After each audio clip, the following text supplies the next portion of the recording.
Dahil ayokong mawala yung opportunity ng mga bata na hindi sila mabigyan ng pagkakataon. Kasi sa tingin ko, si Clet naman, kayang-kaya nating ayusin at pagandahin pa yung performance niya.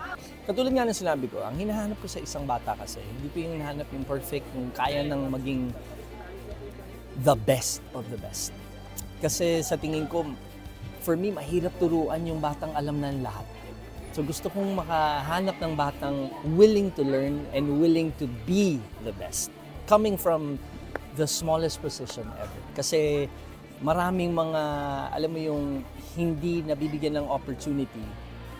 Tapos one time naririnig sila, bigla na lang silang sumisikat o bigla na lang silang nagiging star because of their God-given talent. So yun ang hinahanap. So nakikita ko yung potential, naririnig ko yan. So I'm happy that I turned and I'm happy she's part of my team. So Clet, let's get to work.